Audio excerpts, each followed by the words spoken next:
The new Transformers 4 Age of Extinction movie really has a unique character type. So the movie had a big impact on our designs. We wanted to replicate what kids were going to see on screen in toy. Every one of these products will have a different game plan. So once we have that game plan established, then we go into the rough sketching phase. We start sketching ideas. We work with our global team to figure out how the steps of conversion work. We look and see where the front end is probably going to line up on the robot and where it's going to line up in the vehicle. Where are the front wheels? Where are the doors at? We start making just a little map based on the concept art. Then a lot of times what the play experience of the kid's going to be.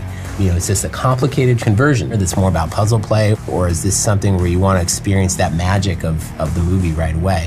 Once that mission's set forth, then the sculpting process begins, and there are early different stages of model building. More complicated gray models like this happen as the fruition of all of those rougher models. Any model that we receive as a gray model is something that's been made by hand. There's no big machine churning out 100,000 of these things. That's for sure. So when we get this model, we bring it into Photoshop. We start drawing in color directly on the photographs of the model to get a sense of where the color break should be, because we have molded colors. That's going to be the colors of the plastic. We also have spray deco colors. So we created a custom color set. And these color sets are plastics that have certain amounts of pigmented resin and certain amounts of metallic resin, so that we can get a really deep, rich luster out of every color that we put on one of these toys. With the Transformers 4 movie Dinobots, there was a really special challenge. Not only did we have to create a great robotic dinosaur that they're not just a dinosaur you see in a museum with the bone structures, but there's all the same sort of anatomical reference points, so that when you look at a big T-Rex, that's a T-Rex and not a monster, or that's a Triceratops and not just some made-up science fiction creature. Like, there's cues on them that had to stay consistent, and I think it made it doubly hard when you thought about not only does this cool mechanical dinosaur have to look fantastic and look convincing in one mode, it has to look convincing in its second mode as well. When we tweak something on the dinosaur, we tweak it on the robot too. You have to bounce back and forth. You can't overly develop one and then address the other. It's baby steps along the way.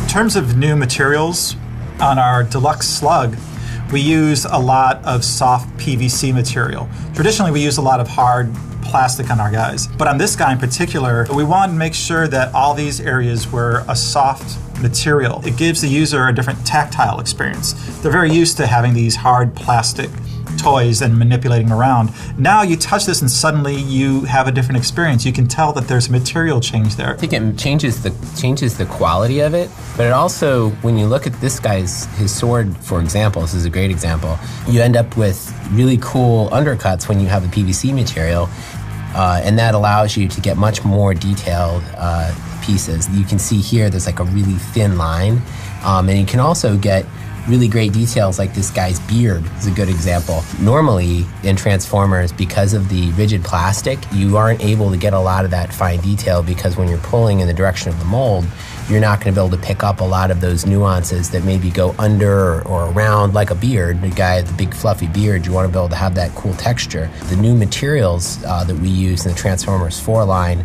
really allow us to accomplish that. And it's through the hard work of our great engineering team around the world that we're able to stay in touch with what's going to work on the production line. Part of what makes the Transformers 4 Age of Extinction toys really cool is you've got all different levels of complexity. You've got the one-step, the guys that convert with one step.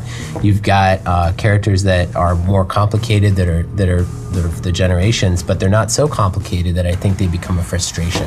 These things have to change from vehicle to robot in brand new ways, and they've got to impress people, and you've got to capture that magic again and again and again. That's a tricky job, and it's amazing to go into a toy store and see a little kid reaching up for a toy that you've designed yourself, there's nothing in the world more rewarding than that. It's in my top 3 awesome feelings that it does. Well, it takes you back to when you were a kid, and you remember. I remember asking for the cassette tape Transformers and freaking out about it, and like, oh, I gotta have those guys, and then to see that replaying on something that you worked on, you know that you're not just affecting people of your own generation who are still fans. You're affecting potentially a whole nother generation of kids who are gonna grow up and love this brand.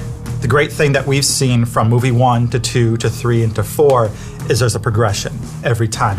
It gets bigger, badder, better every single time. When I saw that T-Rex slam through those ancient ruins in the Super Bowl commercial, I was like, oh my God, this thing's real. This is amazing.